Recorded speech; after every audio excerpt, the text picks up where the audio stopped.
Assalamualaikum warahmatullahi wabarakatuh. Saya Fatima Azhara dari Prodi Psikologi. Di sini saya akan mempresentasikan hasil dari esai saya yang berjudul Game Online Merubah Generasi Muda. Mengapa menulis esai mengenai game online? Karena perkembangan era sekarang atau era globalisasi mengalami kemajuan yang pesat. Hal ini berkaitan adanya kemajuan perkembangan ilmu pengetahuan dan teknologi atau iptek, di mana perkembangan teknologi yang semakin canggih akan menciptakan berbagai produk dan inovasi untuk memberikan kemudahan dalam menjalani aktivitas. Hal ini turut didukung dengan adanya internet yang penggunanya semakin dimudahkan. Salah satu hal yang terus mengalami perkembangan dan kemudahan mendapatkan akses informasi adalah permainan game online. Game online adalah game atau permainan di mana banyak orang yang dapat bermain pada waktu yang sama dengan melalui jaringan komunikasi online. Selain itu, game online yang memudahkan menggunakan internet akan dimudahkannya dalam bermain. Dan ini dapat menimbulkan dampak yang pro dan kontra. Lalu berdasarkan survei, karena akses yang mudah, pengguna game online meningkat. Bahkan permainan pada game online tidak hanya dapat dimainkan pada laptop atau komputer, tetapi juga pada pengguna smartphone.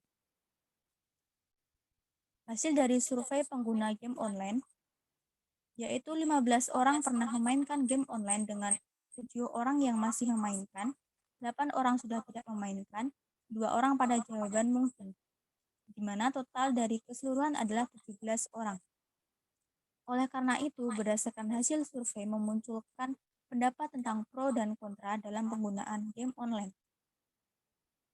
Teori Skinner dalam teori belajar beranggapan bahwa berubah menjadi memiliki tingkah laku baru, menjadi terampil, dan menjadi lebih tahu. Hal ini berkaitan dengan adanya kehidupan yang terus-menerus dihadapkan pada situasi eksternal yang baru dan organisme yang harus dapat belajar merespon hal yang baru. Situasi ini berkaitan pada kehidupan yang terus berkembang, sehingga pada manusia akan memunculkan keadaan di mana mereka akan menerima hal-hal baru, menjadi lebih berpikir untuk kreatif, dan menjadi manusia yang lebih ingin tahu pada keadaan-keadaan baru. Adanya perkembangan pada teknologi ini berkaitan pada respon akan belajar pada hal baru, sehingga memunculkan kemajuan pada pengguna internet dan game online yang dapat diakses oleh berbagai pihak.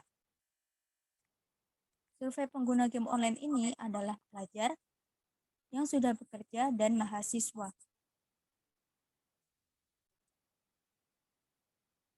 Berdasarkan survei ini juga terdapat tanggapan positif dan juga terdapat tanggapan yang negatif. Tanggapan yang positif pertama adalah sarana menambah kreativitas. Hal ini dapat membuat seseorang untuk terlatih merespon dan membuat strategi dalam bermain dan memunculkan ide-ide baru. Serta penggunaannya dapat menambah seseorang dalam kecakapan berbahasa asing. Hal ini berkaitan dengan adanya fitur bahasa pada game, di mana mereka akan dilatih dan dituntut untuk mengerti bahasa tersebut secara mandiri, sehingga kecakapan berbahasa asingnya pun meningkat. Selain itu, dapat mengakses dan melatih cara berpikir. Bermain pada game online ini melatih kesabaran juga. Berdasarkan game online ini, permainan atau strategi, penggunaan langkah-langkah, dan bermain teka-teki inilah yang akan melatih kesabaran. Game online juga sebagai sarana menghibur diri dan mengurangi stres. Game online akan memberikan rasa rileks dan hiburan sebab mereka memainkannya akan bertemu teman seperti tempat tongkrongan atau bermain game bersama. Sehingga di sini akan menambahkan teman baru. Berdasarkan survei, terdapat berbagai macam game yang dimainkan dan dapat memunculkan teman-teman yang baru, seperti PUBG, Point Blank, Clash of Clans, Mobile Legends, Cooking Mama, Among Us, Apex Legends, Call of Duty, maupun Free Fire. Namun, game online juga dapat merubah seseorang untuk bertindak negatif. Berdasarkan survei, mereka beranggapan bahwa game online ini dapat membuat dan merubah diri menjadi pribadi yang malas. Disebabkan karena permainan ini dianggap lebih seru dan menantang ketika layar tampilan gambar lebih menarik. juga cenderung bermain hanya dapat menyimak dengan tidak melakukan kegiatan fisik apapun sehingga menjadi malas. Yang kedua adalah konsentrasi belajar. Konsentrasi belajar yang turun ini terkait dengan pola belajar, misalnya membolos, tidak fokus belajar, sering terlibat dengan handphone, sehingga cenderung mengabaikan buku-buku pelajaran, dan hal ini berdampak pada prestasi yang menurun. Selain itu, menyia-nyiakan waktu dan menghabiskan uang. Karena menyia-nyiakan waktu ini terkadang dengan bermain game online ini dapat berdampak buruk pada kesehatan. Karena dengan bermain game online ini, mereka akan cenderung untuk fokus pada game dan lupa dengan waktu, bahkan sampai melupakan waktu makan. Memiliki jiwa sosial yang rendah. Sebab rasa sosialisasi bermain secara langsung yang semakin berkurang, hal tersebut dapat berdampak buruk pada kesehatan, baik secara psikis maupun non-psikis, sehingga terjadi tingkat agresivitas yang meningkat. Dan disinilah dapat memunculkan perilaku trash talk, seperti sikap sombong, mengintimidasi, memprovokasi, membuli, baik secara verbal maupun non-verbal. Dan tingkat agresivitas ini pun akan naik, di mana sikap emosional dan juga tidak dapat mengendalikan diri dalam bermain maupun bersosialisasi. Oleh karena itu, bermain game online ini dapat merubah generasi muda menjadi pribadi yang buruk dalam bersikap dan berpikir akibat penggunaan yang berlebihan dan tanpa kontrol diri yang baik.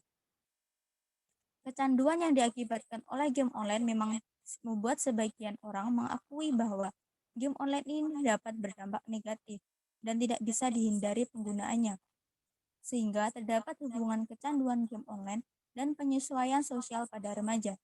Semakin remaja kecanduan game online, semakin sulit untuk mengatur waktu dan mengabaikan dunia nyata serta peran di dalamnya. Lalu, bagaimana cara penanganannya atau bagaimana cara mencegahnya? Yang pertama adalah mengatur penggunaan handphone dan waktu bermain game online, menyibukkan diri pada berbagai kegiatan atau aktivitas, serta pengawasan dari orang tua atau guru, dan juga mengikuti kegiatan seminar. Kesimpulannya adalah, dampak kemajuan dan perkembangan iptek dalam memperoleh segala informasi membuat akses informasi dan penggunaan game online tidak dapat dihindari. Walaupun begitu, hal ini bukan menjadi alasan bahwa game online selalu bahaya dalam penggunaannya, tetapi juga dapat memperoleh berbagai manfaat. Generasi muda yang baik adalah mereka yang dapat merubah peluang yang dianggap buruk menjadi suatu hal yang bernilai dan bermanfaat pada kehidupannya, dengan cara pandang dan tindakan yang telah direncanakan terlebih dahulu. Sekian dari saya. Terima kasih atas perhatiannya. Wassalamualaikum warahmatullahi wabarakatuh.